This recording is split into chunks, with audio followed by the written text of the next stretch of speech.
seawater composition and how the seawater composition changes and what all is in it. I'm still working on, like I said, I've got our next unit on the space done, and then I'm working on the one after that. So it'll also be a space unit after that. So after this, we will do space for the rest of the semester. All right, so the salt in seawater is actually composed of 11 different things called ions. So it's not just plain salt. Salt is sodium chloride, so sodium and a chloride ion together. But seawater is more complicated than that. The two primary ones being sodium and chloride, but there are more things including sulfate, magnesium, calcium, potassium, all those kinds of things are in there too. But 3.5% of the ocean's total mass is made up of this saltiness. So the rest is water, animals, or whatever, but Only 3.5%? is made up of salt, yes. It's not, you would think it would be higher, but considering the entire ocean, if you looked at 100% of the ocean, 3.5 of it is salt. I mean, that's still something.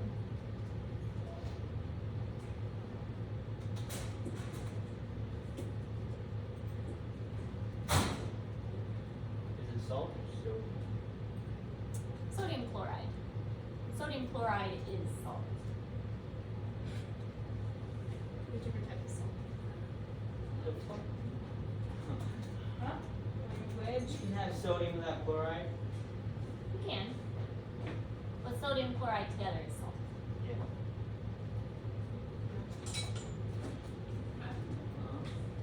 He's paying attention. Come on. I'm glad he's paying attention. So let him pay attention and ask any question he wants. And yes, you are. He's trying to stay awake. Part of my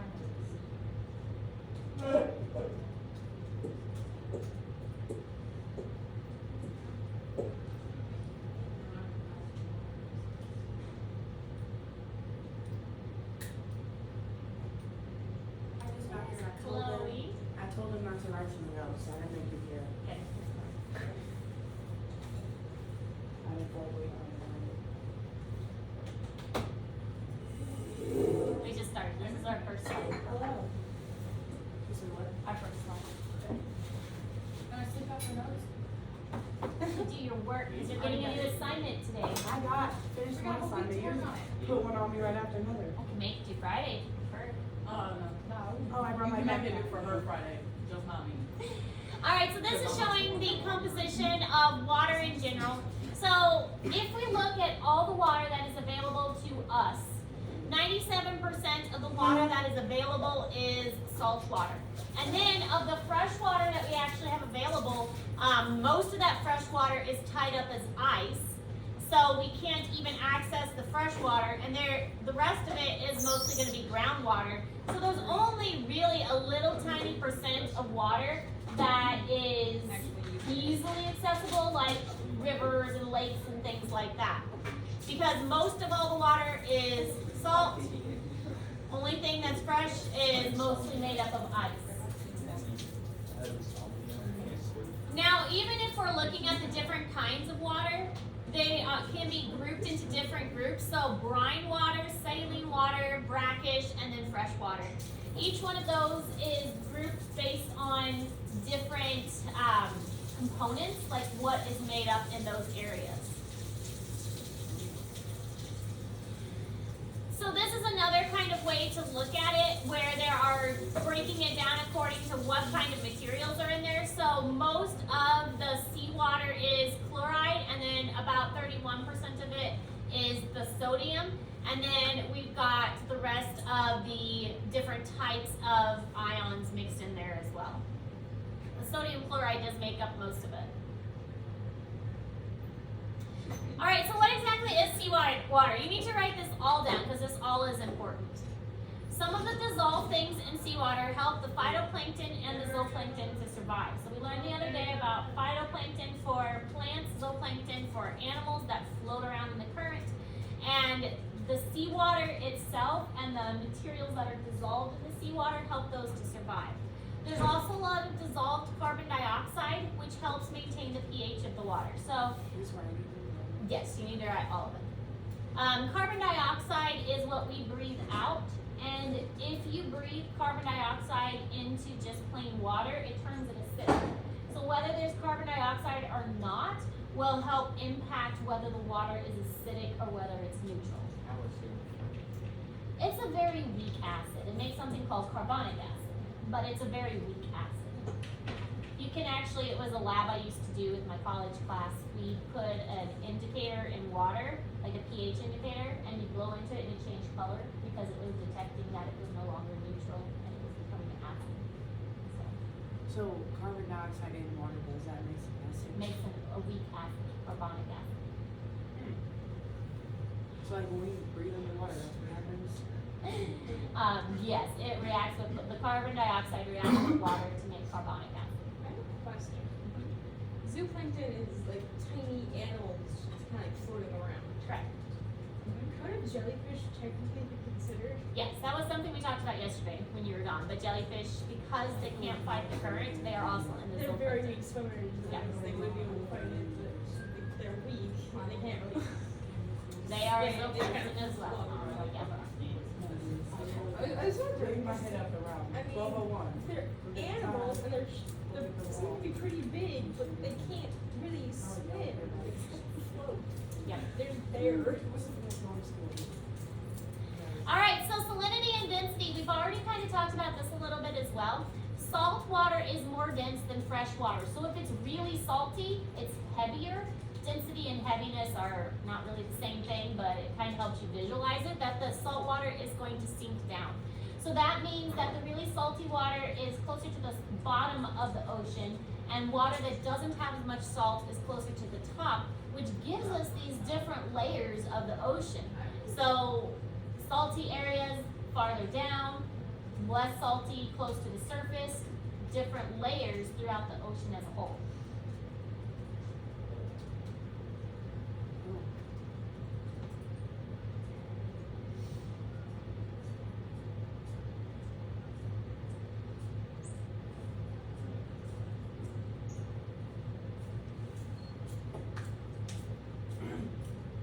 I saw a TikTok of, I think it was fake though. I'm not quite sure. But it was like where freshwater and seawater meet in like a completely different color.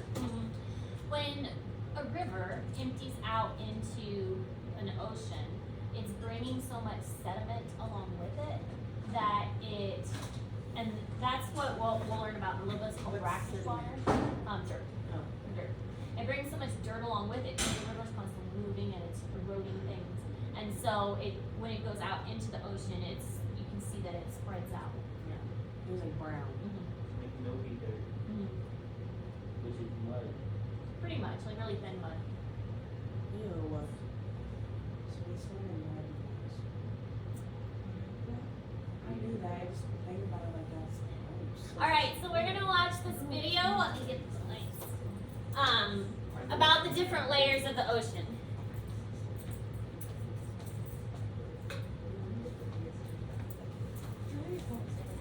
Thank you.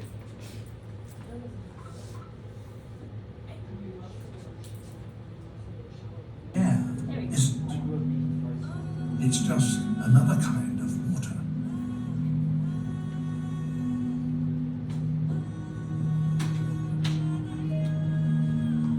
This is a halocline, a meeting of fresh and salt water. Fresh water from the jungle flows over the heavier salt water from the sea. The saltwater layer is extremely low in oxygen, making it a particularly difficult place for animals to live. Yet some have managed it, like the remipede, one of the most ancient of all living crustaceans. Like a little piece of the water. It is kind of cute. Reminds me of sea monkeys a little bit. The Maya understood the importance. Okay, so that video was showing that there was fresh water and salt water combining in one area, and because because the densities were so different and so extreme that there were almost two different layers. And so you could swim in the salty area, but if you go up a little bit, you could swim in almost the completely freshwater area, and they didn't mix very much because they were such extreme Last cold salt differences. you started with this. So there's a lot of reasons that the ocean composition changes. There's a lot of things that impact it. Then sea spray, the cloud moisture or ashes from like a volcano or something, runoff is a huge one, which we've mentioned before. Underwater volcanoes, also a big one, spewing materials into the ocean. So all of this is going to impact the different materials that can be found in the water itself. So seawater salinity varies from 3.3% to 3.8%, and so it really doesn't vary a whole lot. It's very consistent.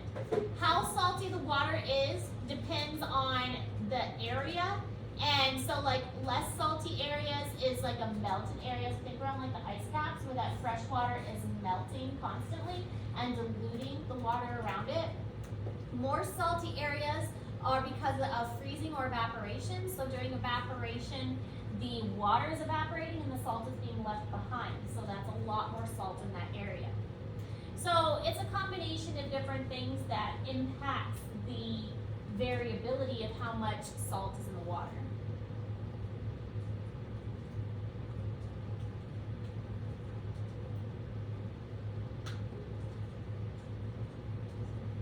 Can you talk about it more?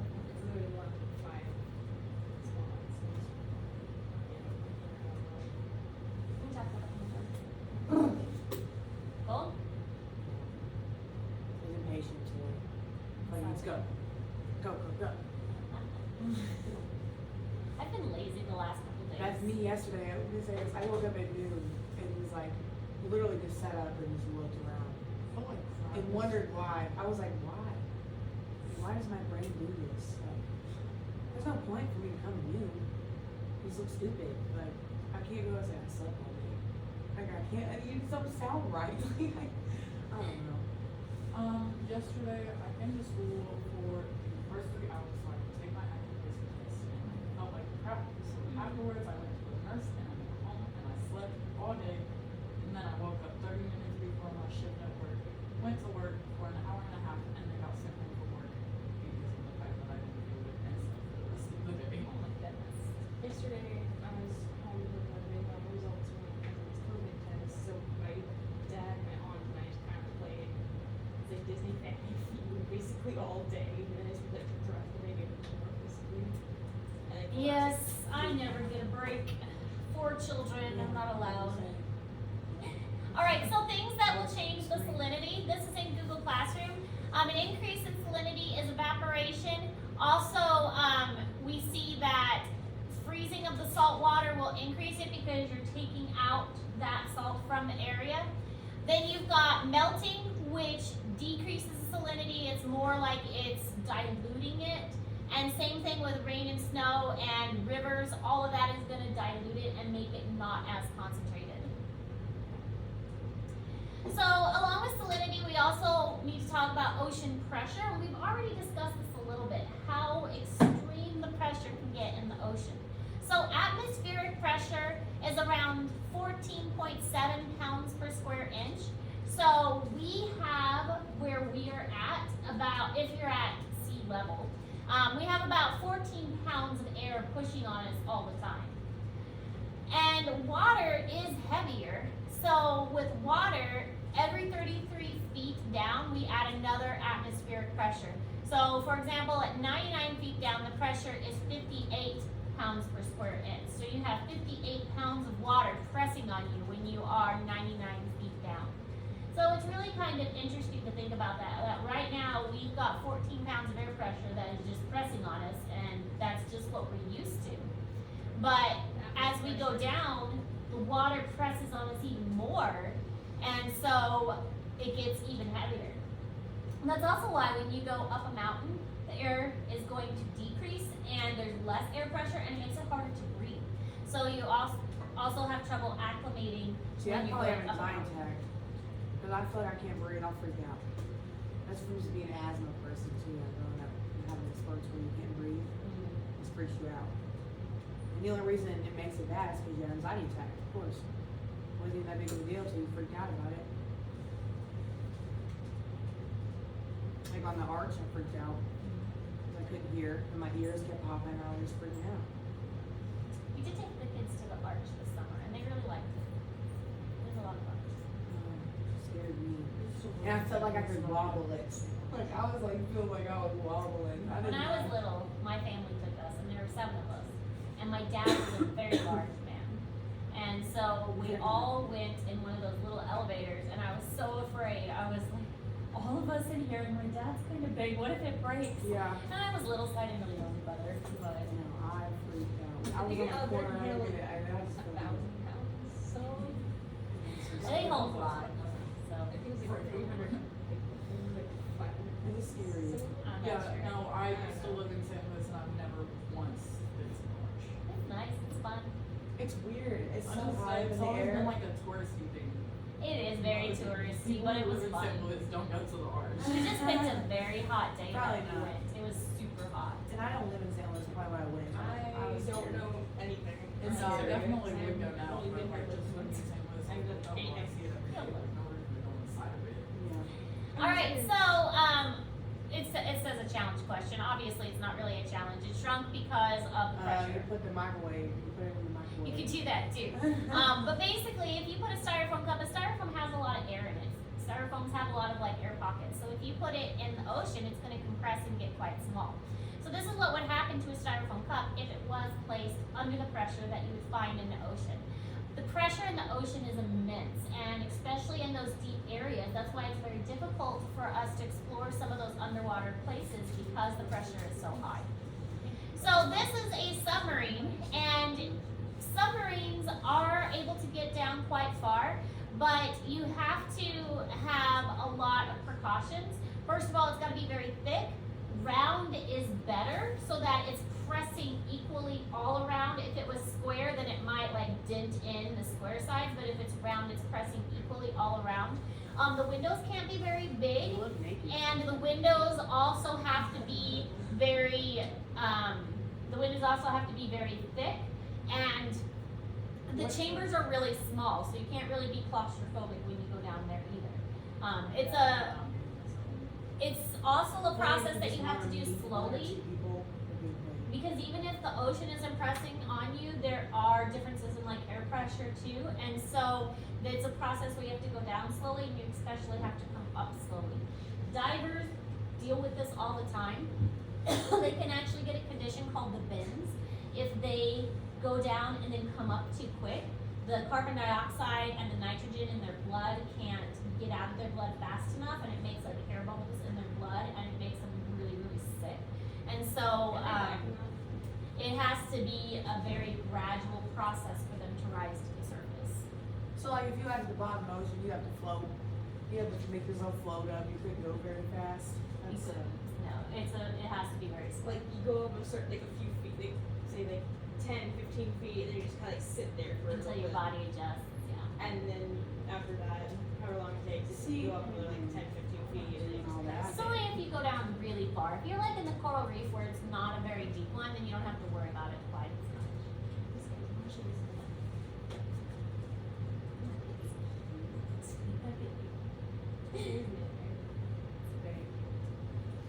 Alright, so the deeper you go, the colder it gets.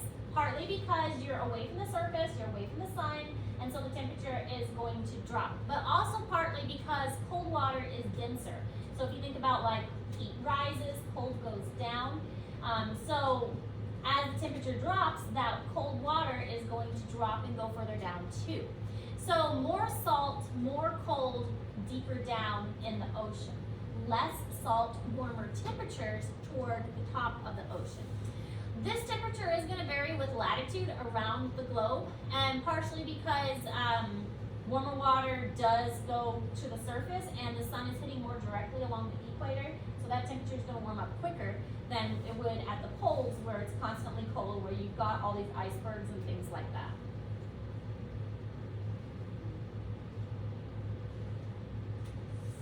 So cold and salty at the bottom, 'em, warm and less salty toward the surface.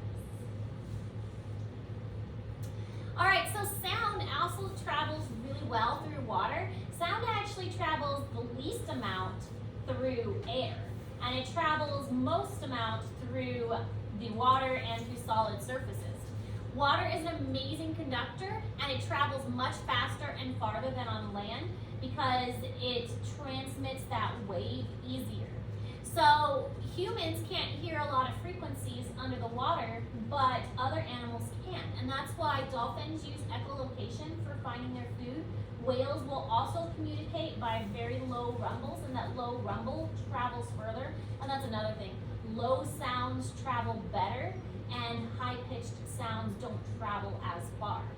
So many animals communicate and find prey using that echolocation.